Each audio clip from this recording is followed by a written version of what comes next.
भगवान विष्णु जो इस सृष्टि के पालनहार माने जाते हैं, समय समय पर अवतार लेकर संसार का कल्याण और उनकी रक्षा करते हैं।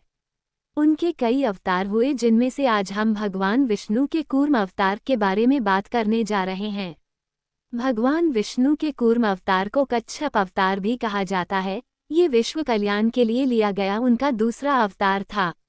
अपने कूर्म अवतार में विष्णु जी एक कछुए के रूप में अवतरित हुए थे, इसलिए इन्हें टॉर्टस गॉड कहा गया है। विष्णु जी के एक कछुए के रूप में अवतार लेने का कारण समुद्र मंथन से जुड़ा हुआ है। दरअसल समुद्र मंथन के दौरान देवगणों और दैत्यों की सहायता करने के लिए उन्होंने कच्छप रूप धारण किया था। कुछ इस प्रकार है कि एक समय की बात है जब देवताओं को अपनी शक्ति का खूब अभिमान हो चला था और इस अभिमान में डूबे हुए देवों ने ऋषि दुर्वासा का अपमान किया, तो उन्होंने क्रोध में आकर देवताओं को श्राप दे डाला था कि समय आने पर तुम सभी शक्तिहीन हो जाओगे। तुम्हारी सारी शक्ति इसी श्राप के परिणामस्वरूप दैत्यों से युद्ध करते समय देवताओं की शक्ति कम होने लगी। शक्तिहीनता का लाभ उठाते हुए दैत्यों ने देवराज इंद्र को चुटकियों में पराजित कर डाला। इस तरह अब सभी दैत्यों दानवों का तीनों लोकों पर राज हो गया। शक्तिहीन हुए सभी देव भय की अवस्था में भगवान विष्णु के पास पहुंचे और उनसे उपाय पूछा। भगवान विष्णु ने समुद्र मंथन का उपाय सुझाया।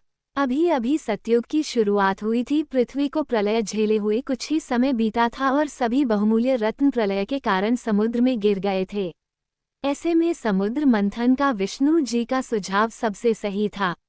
कच्छप अवतार की कहानी का आरंभ भी यहीं से होता है। समुद्र मंथन का कार्य करना अकेले देवताओं के बस में नहीं था, इसलिए दैत्यों को साथ में लाना एक मजबूरी थी।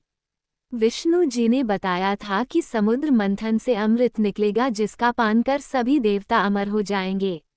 इस तरह वे फिर से शक्तिशाली हो जाएंगे और पुरानी अवस्था में लौट आएंगे। कूर्म अवतार इन हिंदी की कहानी आगे इस प्रकार है कि अब समुद्र मंथन का कार्य आरंभ हुआ, जिसके लिए विशाल मदारी की आवश्यकता थी, जिससे समुद्र को मथा जा सके।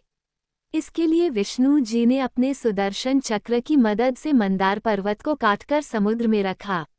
इसकी सहायता से ही देव व दानव समुद्र को मथने का कार्य कर सकते थे।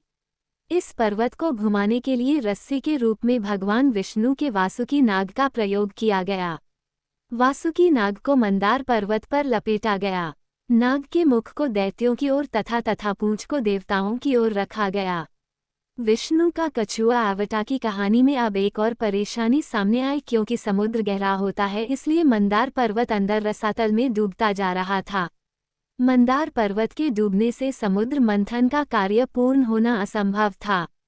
ये दृश्य देखकर भगवान विष्णु ने एक बार फिर सहायता की और अपना द्वितीय कूर्म अवतार लिया। कूर्म अवतार में उन्होंने मंदार पर्वत का सारा भार अपनी पीठ पर उठाए रखा और वे तब भार सहन करते रहे जब तक समुद्र मंथन का कार्य पूर्ण नहीं हो गया। कूर्म अवतार ऑफ विष्णु के कारण ही समुद्र मंथन का कार्य संपन्न हो पाया, देवताओं को अमृत मिल पाया और 14 रत्नों को भी प्राप्ति हुई। कूर्म का अर्थ होता है ऐसा जीव जिसकी पीठ पर ठोस ढाल हो, इसलिए कछुए को कूर्म कहा जाता है और भगवान विष्णु द्वारा लिए गए अवतार को भी कूर्म कहते हैं। भगवान विष्णु ने कूर्मा अवतार सत्ययुग में समुद्र मंथन के दौरान लिया था।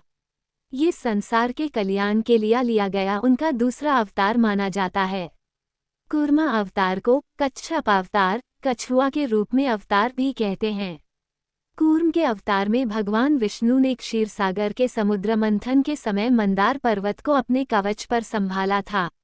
इस प्रकार भगवान विष्णु, मंदर पर्वत और वासुकी नामक नाग की सहायता से देवों एवं असुरों ने समुद्र मंथन करके 14 रत्नों की प्राप्ति की। देवताओं और दानवों की समुद्र मंथन में सहायता करने के लिए भगवान विष्णु ने कूर्म अवतार लिया। इन्हें कच्छप अवतार भी कहा जाता है। नरसिंह पुराण के अनुसार कूर्मावतार भगवान विष्णु के दूसरे अवतार हैं, जबकि देवताओं और दानवों की समुद्र मंथन में सहायता करने के लिए भगवान विष्णु ने कूर्म अवतार लिया।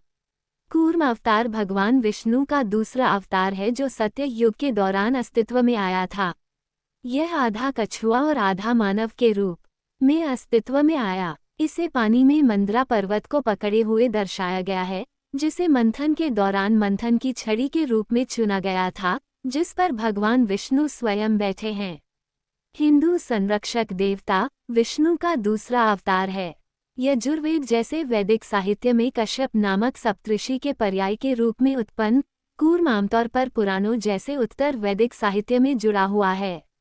समुद्र मंथन या दूध के सागर के मंथन के दौरान दिन को बचाने के लिए कूर्म की पूजा की जाती है, जब देवता और असुर या राक्षस ब्रह्मांडीय समुद्र के नीचे से अमृत निकालने के लिए एकजुट हुए थे।